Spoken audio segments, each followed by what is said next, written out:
अस्सलामुअलैकुम my YouTube family, आप कैसे हैं। मैं भी ठीक हूँ। हम शुक्र अदा करते हैं अल्लाह ताला की हर नेमतों का।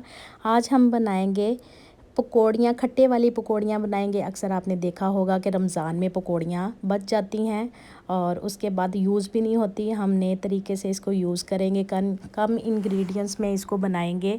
और हमने सबसे पहले ले लेनी है 1 कप के करीब या 2 कप के करीब आप ले लें पकौड़ियाँ, और उसको आप पानी में आधे घंटे के लिए रख लें सोक करके और भिगो लें। और उसके बाद हमने दूसरी साइड पे एक बोल में हमने इमली ली है और हम इसका इमली का खट्टा बनाएंगे। इसको पहले से 2 घंटे के लिए या 15 मिनट के लिए आप भिगो के रख सकते हैं, ये बहुत जल्दी हो जाती है।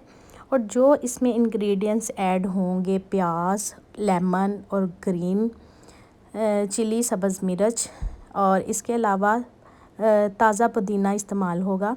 और गर्मियों में बहुत इफ़ेक्टिव है और बहुत मज़े का ये हाज़मेदार खट्टी पकौड़ियों वाला जो हम बना रहे हैं, खट्टी पकौड़ियाँ खट्टे के साथ।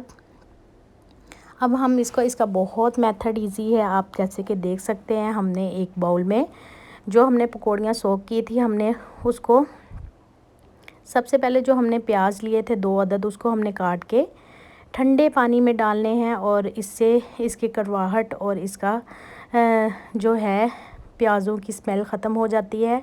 और हमने जो भिगोई हुई थी पकौड़ियाँ एक बाउल में वो ले लेंगे। हमने इसको ज़्यादा दबाना नहीं, इसमें जो एक्स्ट्रा पानी है वो रहने देना है, उससे काफ़ी सॉफ्ट और जूसी बनती हैं। जैसे कि आपने देखा है कि हमने ये पल्प जो इसका ये हमने मिक्स कर लिया था और ये हमने भिगो के रखा था, ये हमारी हो चुकी थी इमली का पल्प पानी, और हमने इसको छान लिया है। और हमने अब इसके अंदर ऐड कर दिया है, इसके बाद हमने प्याज भी ऐड कर दिया है, जो सब्ज़ मिर्च और पुदीना था इसकी चटनी बना के ऐड कर दी है। और इसमें सबसे मेन इंग्रेडिएंट्स है ज़ीरा पाउडर। हमने ज़ीरा पाउडर डालना है और हमने नमक ऐड किया है। और इसके अलावा हमने कोई मसाला नहीं ऐड करना। और कुटी हुई लाल मिर्च जायके के लिए डालनी है, क्योंकि ये बहुत अच्छा खट्टे में जायका देती है। और फिर इसके बाद हम ठंडा सा पानी ले लेंगे और पानी को ऐड करेंगे, और ये हमारी खट्टे वाली पकौड़ियाँ तैयार हो गई हैं। आप इसको ज़रूर ट्राई करें और मेरे चैनल को लाइक करें, शेयर करें, सब्सक्राइब करें। अब मैं आपसे इजाज़त लेती हूँ। अल्लाह हाफिज़।